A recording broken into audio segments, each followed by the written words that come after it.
Hi friends, आज की इस वीडियो में हम एक variable lab bench power supply बनाएंगे। इस वेरिएबल सप्लाई के वोल्टेज को हम 0 से 24 वोल्ट तक सेट कर सकते हैं और इसकी आउटपुट से 6 एम्पेयर तक का करंट ले सकते हैं। तो चलिए अब इस वीडियो को स्टार्ट करते हैं और इस प्रोजेक्ट को बनाते हैं।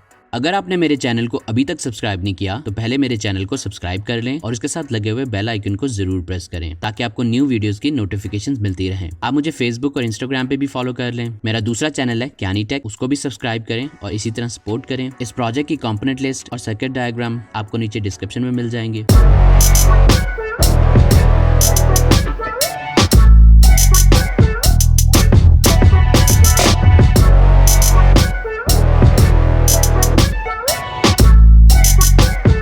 इस प्रोजेक्ट को बनाने के लिए हमें जिन चीजों की जरूरत है उसमें सबसे पहली चीज है LM723 IC, 22N3055 transistors, 2SD313 transistor, 410A10 diodes, 41N4007 diodes, 0.1 microfarad capacitor, 10 microfarad capacitor, 100 microfarad capacitor, 1000 microfarad capacitor, 1K variable resistor, 10K variable resistor, 470 ohm resistor, 2 680 ohm resistors, 1K resistor, 2.2K resistor, 4.7K resistor,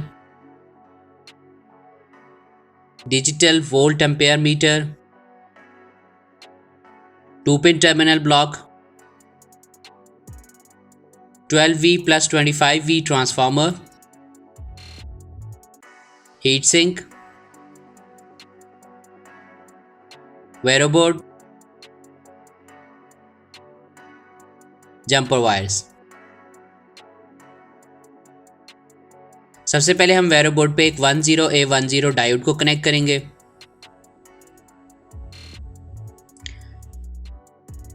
इसके बाद हम वेरो board पे एक और 10A10 diode को connect करेंगे और इसके कैथोड को पहले डायोड के कैथोड के साथ मिला देंगे।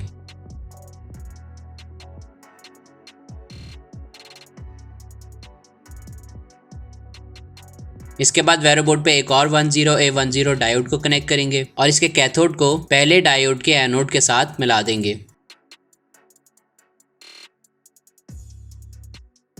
इसके बाद वेरो बोर्ड पे एक और 10A10 डायोड को कनेक्ट करेंगे और इसके कैथोड को दूसरे डायोड के एनोड के साथ मिला देंगे और इसके एनोड को तीसरे डायोड के एनोड के साथ मिला देंगे।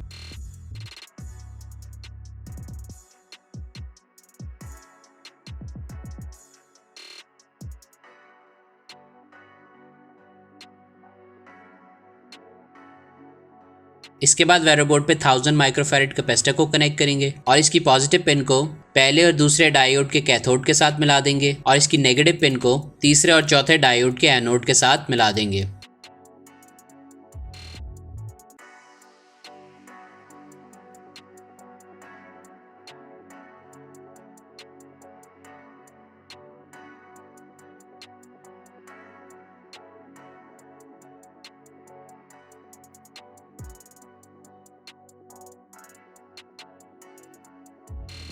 इसके बाद वेरो बोर्ड पे एक 1N4007 डायोड को कनेक्ट करेंगे। इसके बाद वेरो बोर्ड पे एक और 1N4007 डायोड को कनेक्ट करेंगे और इसके कैथोड को पहले 1N4007 डायोड के कैथोड के साथ मिला देंगे। इसके बाद वेरो बोर्ड पे एक और 1N4007 डायोड को कनेक्ट करेंगे और इसके कैथोड को पहले 1N4007 डायोड के एनोड के साथ मिला देंगे।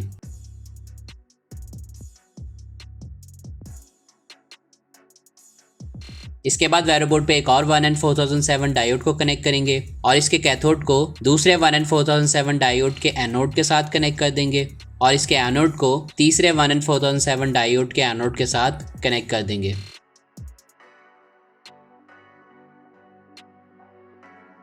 इसके बाद वेरो बोर्ड पे एक 100 माइक्रोफैरेड का कैपेसिटर कनेक्ट करेंगे और इसकी पॉजिटिव पिन को पहले और दूसरे 1N4007 डायोड के कैथोड के साथ कनेक्ट कर देंगे और इसकी नेगेटिव पिन को तीसरे और चौथे 1N4007 डायोड के एनोड के साथ कनेक्ट कर देंगे।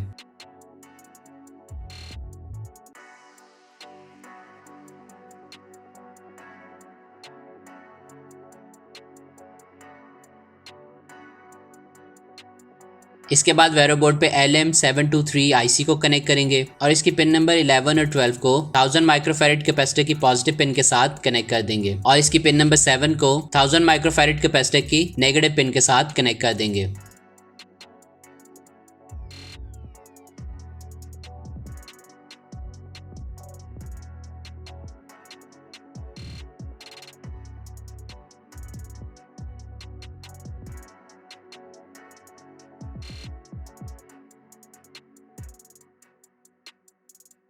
इसके बाद वेरो बोर्ड पे एक 2.2K का रजिस्टर कनेक्ट करेंगे और इसकी एक पिन को LM723 आईसी की पिन नंबर 4 के साथ और इसकी दूसरे पिन को ग्राउंड के साथ कनेक्ट कर देंगे।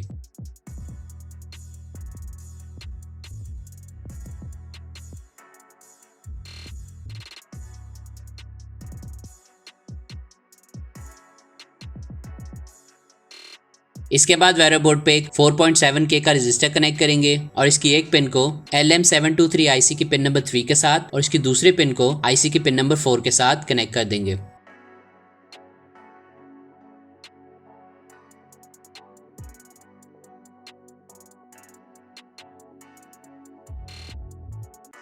इसके बाद वेरो बोर्ड पे 10 माइक्रोफैरेड कैपेसिटर को कनेक्ट करेंगे और इसकी पॉजिटिव पिन को आईसी की पिन नंबर 5 के साथ कनेक्ट कर देंगे और इसकी नेगेटिव पिन को ग्राउंड के साथ कनेक्ट कर देंगे।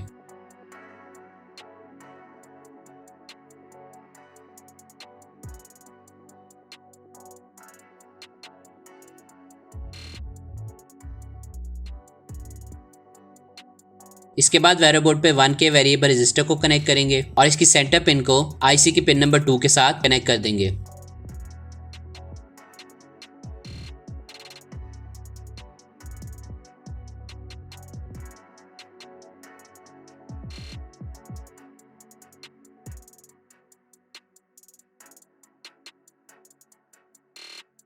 इसके बाद वेरो बोर्ड पे 470 ओम का रजिस्टर कनेक्ट करेंगे और इसकी एक पिन को 1K वेरिएबल रजिस्टर की एक साइड की पिन के साथ और इसकी दूसरी पिन को आईसी की पिन नंबर 3 के साथ कनेक्ट कर देंगे।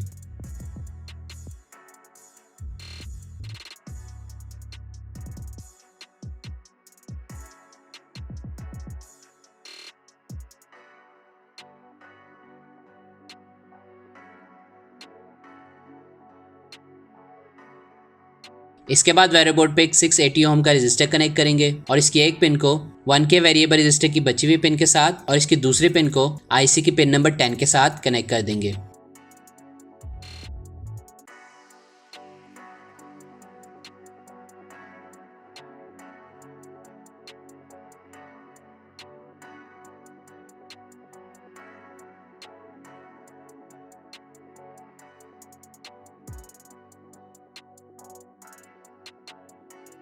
इसके बाद वेरो बोर्ड पे एक 0.1 माइक्रोफैरेड का कैपेसिटर कनेक्ट करेंगे और इसकी एक पिन को आईसी की पिन नंबर 4 के साथ और इसकी दूसरी पिन को आईसी की पिन नंबर 13 के साथ कनेक्ट कर देंगे।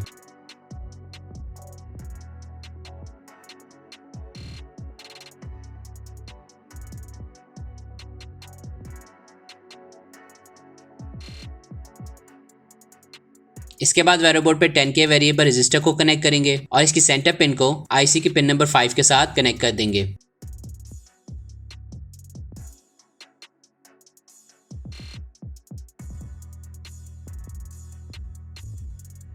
इसके बाद वेरो बोर्ड पे एक 680 ओम का रजिस्टर कनेक्ट करेंगे और इसकी एक पिन को 10K वेरिएबल रजिस्टर की एक साइड की पिन के साथ और इसकी दूसरी पिन को ग्राउंड के साथ कनेक्ट कर देंगे।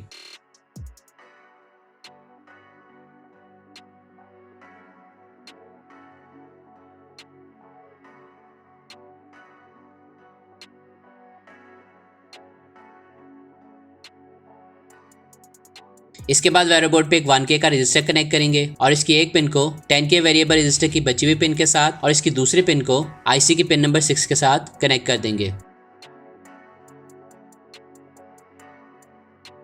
इसके बाद वेरो बोर्ड पे 2SD313 ट्रांजिस्टर को कनेक्ट करेंगे और इसकी पिन नंबर 2 को पॉजिटिव सप्लाई के साथ कनेक्ट कर देंगे और इसकी पिन नंबर 1 को आईसी की पिन नंबर 10 के साथ कनेक्ट कर देंगे।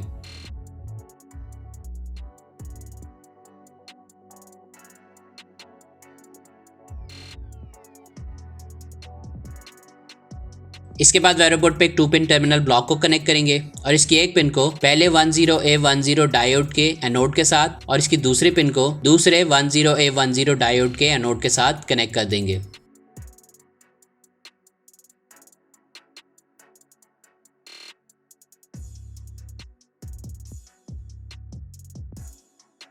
इसके बाद दोनों 2N3055 ट्रांजिस्टर्स को हीट सिंक पे लगा लेंगे। इसके बाद इनकी पिन नंबर 1 को 2SD313 ट्रांजिस्टर की पिन नंबर 3 के साथ और इनकी पिन नंबर 2 को पॉजिटिव सप्लाई के साथ कनेक्ट कर देंगे और इनकी पिन नंबर 3 से हम आउटपुट सप्लाई लेंगे।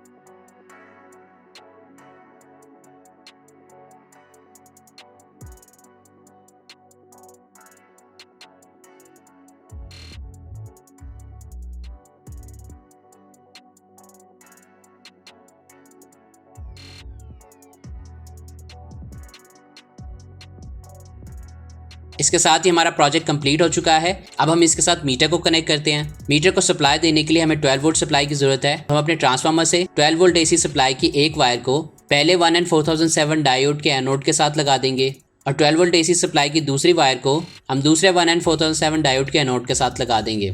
इसके बाद हम मीटर की पॉजिटिव वायर को 100 माइक्रोफैरेड कैपेसिटर की पॉजिटिव पिन के साथ कनेक्ट कर देंगे और मीटर की नेगेटिव वायर को ग्राउंड के साथ कनेक्ट कर देंगे। इसके बाद मीटर की सेंस वायर को हम पॉजिटिव आउटपुट के साथ कनेक्ट कर देंगे। इसके बाद हम मीटर की एम्पेयर वायर में से ब्लैक वायर को ग्राउंड के साथ कनेक्ट कर देंगे और हम रेड वायर से नेगेटिव सिग्नल लेंगे।